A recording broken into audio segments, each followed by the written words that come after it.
안녕하세요, 고담입니다. 안녕하십니까, 정크입니다. 반갑습니다.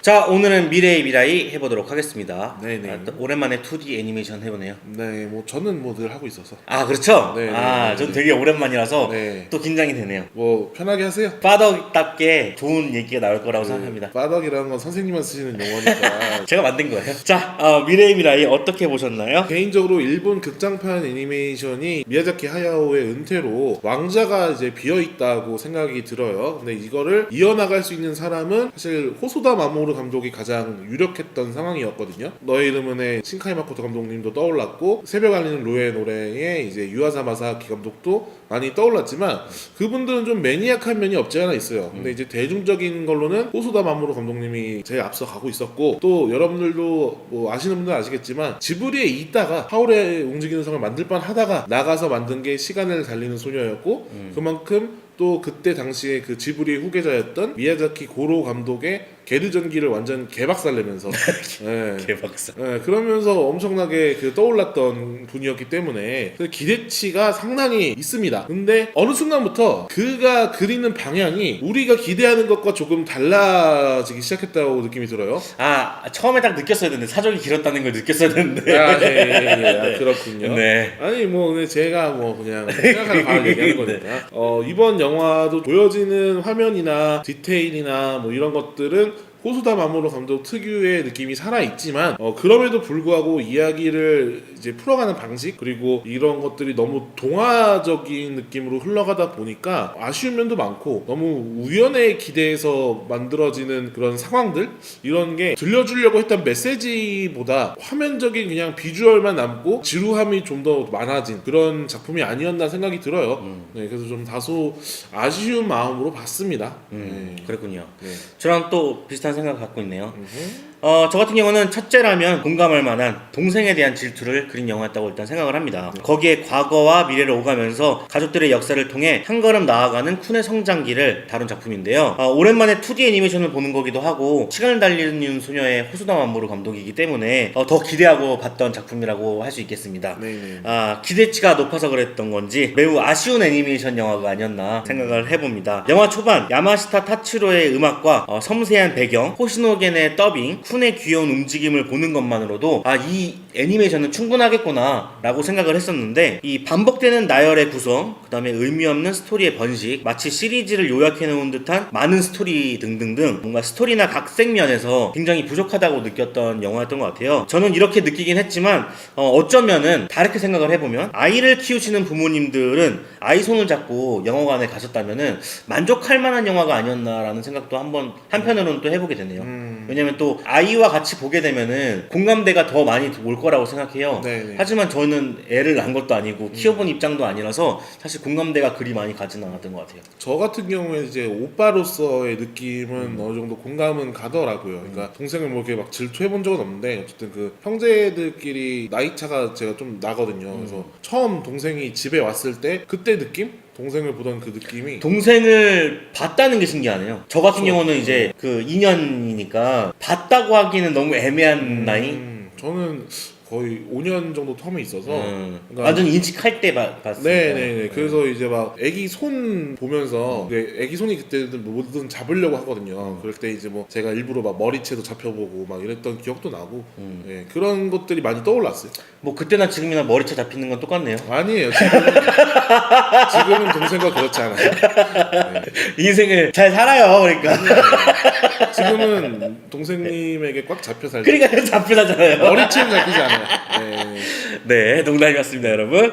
자, 미래의 미라이 어떤 영화였는지 딥하게 파보도록 합시다. 기본적으로 가족이라는 테마나 호소다 마모루 감독님의 그 특유의 표현들이 있어요. 그 후반에 가면 또 성장을 나타내는 그 뭉게구름도 또 나오고, 또 이제 이상한 세계에 들어가면 마치 그 형광펜 같은 걸로 그린 듯한 막 그런 연출들도 나오는 게 딱 그냥 호소다 마모루 감독님 작품이에요. 근데 이런 표현 기법이나 이런 건 남아 있는데 이야기가 조금 영 아쉬워요. 그러니까 미래의 미라이는 감독님이 실제로 겪었던 거나 아니면 들었던 뭐 실존하는 것들을 기반으로 만든 이야기라고 해요. 쿤과 미라이는 자기 자식들을 모델로 삼았고 증조부의 청혼 이야기도 실제로 이제 할아버지에게 들었던 이야기를 가지고 만든 거고 거기에 등장하는 개까지도 호소다 마모루 감독님이 지금 키우는 개를 모델로 했다고 하더라고요. 근데 유일하게 가상에 조금 이런 걸 기댔던 게 형제의 외동아들이셨대요. 그래서 그 부분만 좀 더 조금 상상을 하고 만들었다고 하는데 어쨌든 뭐 이렇게 많은 부분을 현실을 기반으로 하고 만든 애니메이션이지만 감독님의 그 전작인 디지몬, 시간을 달리는 소녀, 썸머워즈 등 약간 그 비현실적인 요소가 더 많았던 작품들보다도 재미가 떨어져요. 본인 그 인터뷰에서는 어른들의 시선으로 이렇게 풀어내지 않고 아이의 리액션에 좀 집중을 했다 이런 식의 인터뷰를 하셨는데 그걸 보니까 더 혼란스러운 느낌이 나더라고요. 왜냐하면은 그러니까 동생이 생김으로써 겪는 뭐 신비로움이나 질투 등은 좀 자연스러웠지만 잘못을 한 거잖아요. 잘못을 한 거를 상황이 벌어지고 그걸 통해서 깨닫는 게 나오는데 이거는 어린이가 겪은 리액션이라기보다는 어른들의 시선에서 그걸 바로잡아주는 역할을 계속 하거든요. 그러니까 증조부가 나와가지고 이제 그 겁을 많이 없애주면서 자전거를 탈 수 있게 하는 부분이 어떻게 보면 감동적으로 느낄 수도 있어요. 근데 이거는 사실 쿤 아빠가 원래 해야 되는 역할이에요. 네. 근데 그 역할을 증조부에게 뺏긴 거거든요. 네. 그리고 그걸 모른 채 그냥 쿤 아빠는 만족스러워해요. 그냥 내 아들이 내가 어렸을 때 잘 못했던 거를 지금 해냈어 라는 거를 그걸 같이 이렇게 아빠랑 해내야 감동적인 거지. 이걸 증조부를 통해서 풀어버리면은 그 가족의 그 정말 소중한 순간을 그냥 앗아가 버리는 거나 마찬가지인 거라 어떻게 보면 또 치트키를 써버린 거랑 마찬가지인 거라 김이 빠지는 부분이 되는 거죠. 그리고 심지어 그 미래의 자기조차 자신이 후회하지 않는 일을 했으면 바라는 마음으로 자꾸 이제 뭘 하지 말라고 강요를 해요. 근데 또 아이인 쿤 듣질 않죠. 그러니까 듣질 않으니까 결국 벌을 받아요. 그래서 그 벌을 통해서 애가 또 후회를 하게 되고 그거를 이제 어른들이 원하는 아이의 위치에 다시 가져다 놓는 역할을 한단 말이에요. 그러니까 이런 것들이 어설프게 되게 자유로운 애니메이션 같으면서도 뭔가 꽉 막혀 있는 느낌이 있었어요. 그래서 이야기의 완성도나 이런 걸 떠나서 피로가 느껴지더라고요. 계속 애가 뭔가 나가려고 하면은 그걸 애다롭게 보는 게 아니라 결국엔 애를 재단에 다시 되돌려 놓거든요.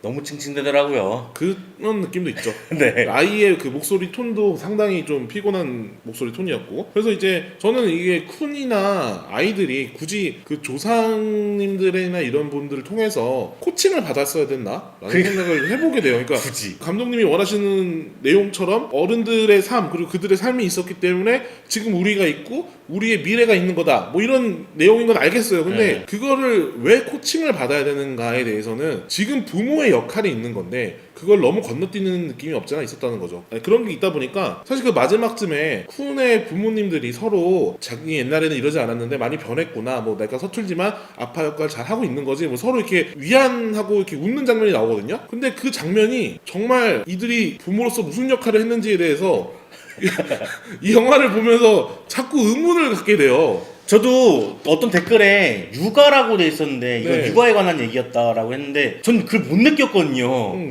도저히 못 느끼겠던데. 그러니까 애를 키우고 있고 거기서 고생하고 있는 건 맞는데 결정적으로 그 부모들이 성취해내야 되는 부분들을 자꾸 조상과 미래의 딸이 와서 해결해버리는 느낌이 나니까 좀 아니지 않나. 혹시 모르겠어요. 호소다 마모루 감독님이 네. 할머니나 뭐 증조부에게서 이렇게 뭔가 키워진 게 아닐까요? 그 정도 아니면은 굳이 이렇게 할 필요가 있었나 생각이 드네요. 그럴 수도 있네요. 뭐 어쨌든 뭐 이게 영화가 가지고 있는 의미와 메시지에 비해서 자유도 있는 척하는 그냥 그런 게임 같은 느낌이라서 그런 부분이 좀 아쉽더라고요. 저는 일단 칭찬부터 깔고 가도록 하겠습니다. 일단 내러티브를 제외한 모든 것이 좋다고 생각을 합니다. 섬세한 도시 표현과 캐릭터들의 움직임, 쿤과 미라이의 작화는 누구나가 다 귀엽다고 느낄 정도로 굉장히 좋았다고 생각을 해요. 표정 묘사가 상당히 좋아요. 깨우너주고 싶잖아요. 네. 그 미라이도 그 애기 표현이 사실 좀 어렵다고 저는 생각을 했거든요. 왜냐면은 저도 그림을 그려봤으니까 알 거 아니에요. 축소를 한다고 해서 애기 느낌이 나는 건 아니란 말이에요. 근데 미라이는 정말 애기 같더라고요. 되게 빵떡한 느낌. 맞아요. 그래서 너무 귀엽고 그리고 쿤도 그 움직임이잖아요. 막 그 쭈그려 자는 거라든지 그거 되게 비슷하단 말이에요. 그런 것들을 잘 살렸다.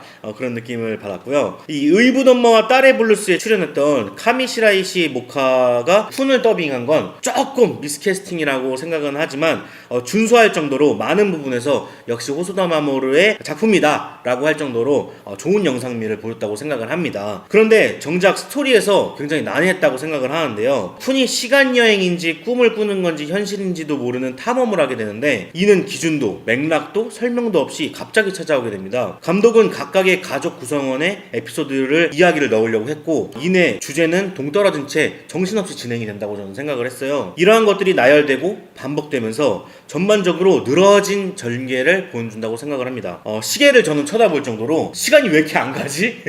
이럴 정도로 굉장히 지루했어요. 쿤의 성장은 가족들의 과거 속으로 들어가 직접 그들을 경험하고 바라보는 것이었고 이런 소소한 것들이 쌓여서 성장한다는 메시지였는데 적절한 공감대가 쌓인 게 아니라 빙빙 애두르는 영화라서 영리하지 못한 스토리로 지루하게만 느껴진 게 아닌가 저는 생각이 들고요. 뭔가 세계관이라든지 캐릭터들의 행동이라든지 가족들의 이야기라든지 직관적이고 주관적으로 좀 어느 하나 분명히 밀고 나갔다면 좋지 않았을까라는 생각을 해보는 그런 애니메이션이었어요. 좀 아쉬웠던 것 같아요. 일본 분들이 뭐 어떤 말을 할 때 상대방을 배려하는 차원에서 빙빙 돌려서 얘기한다고 하잖아요. 모든 사람들이 다 돌려서 얘기하는 느낌이야. 이 작품 하나하나가. 빙빙 돌리는 거는 저희 충북인들도 장난 아니거든요. 어떻게 하죠? 아니 그렇게 급했으면 어제 오지 그랬죠.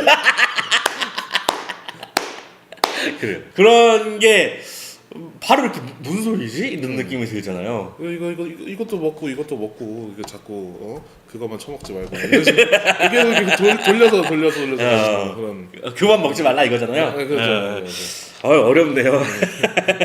자, 미래의 미라이 감상평 듣고 끝내보도록 하겠습니다. 사소한 것들이 쌓여 지금의 내가 있다. 하지만 4살짜리 어린애에게 그 경험치를 몰빵하는 건 아니지 않나. 2점 드립니다. 아이씨, 난 더덕이 지금. 저는 미워할 것 없는 작품, 하지만 재밌을 것도 없는 작품 2.2점 드렸습니다.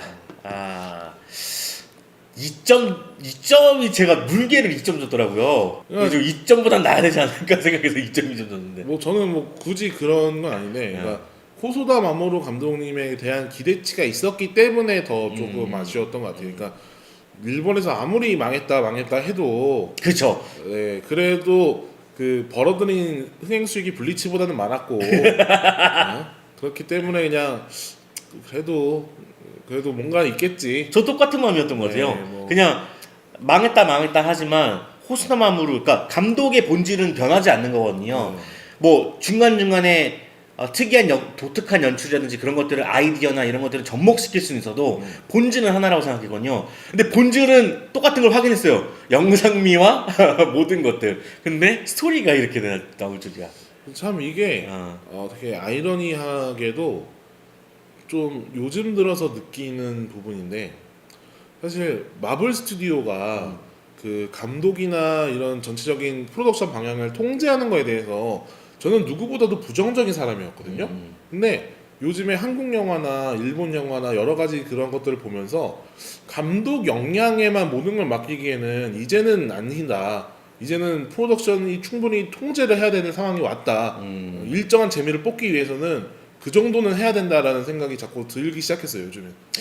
뭐 저는 원래 그런 생각을 갖고 있었는데 그러니까 감독의 역량이 아무리 뛰어나다고 할지라도 뭐 수만 가지 결정을 내려야 되는 이 영화판에서 한 사람이 감당하기에는 굉장히 힘들다. 그래서 더 같이 좋은 제작진들이 필요하고 그 다음에 PD들도 필요하다고 저는 생각을 하거든요.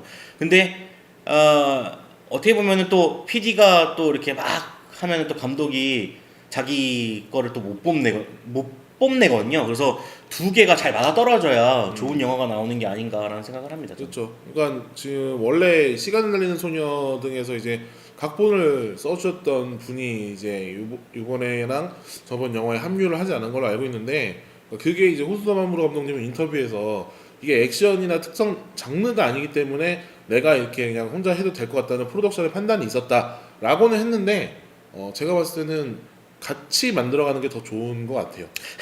네. 갑자기 확 오는 게, 제가 이제 혼자서 하는 이제 컨텐츠 준비하고 있잖아요. 제가 대본을 썼잖아요. 제게 안 나오면 어떻게 되는 거죠? 근데 유튜브는 다른 거죠. 뭘 달라요? 이 상업 영화, 상업 왜 이렇게 애니메이션은 말을? 네. 상업 영화, 상업 애니메이션은 네. 여러 명의 그 목숨과 자금줄이 달린 거예요. 숫자를 크게 말하잖아요. 왜 똑같아요? 선생님은 지금 미천없이 하는 거잖아요. 숫자 박지 않고. 자, 여기까지 해볼게요. 네. 네. 자, 저희는 또 다음에 내일이죠. 내일 또 글래스 보도록 하겠습니다. 저희는 다음에 찾아오도록 하겠습니다. 저는 고담이었고요. 정크였습니다. 그럼 안녕히 계세요.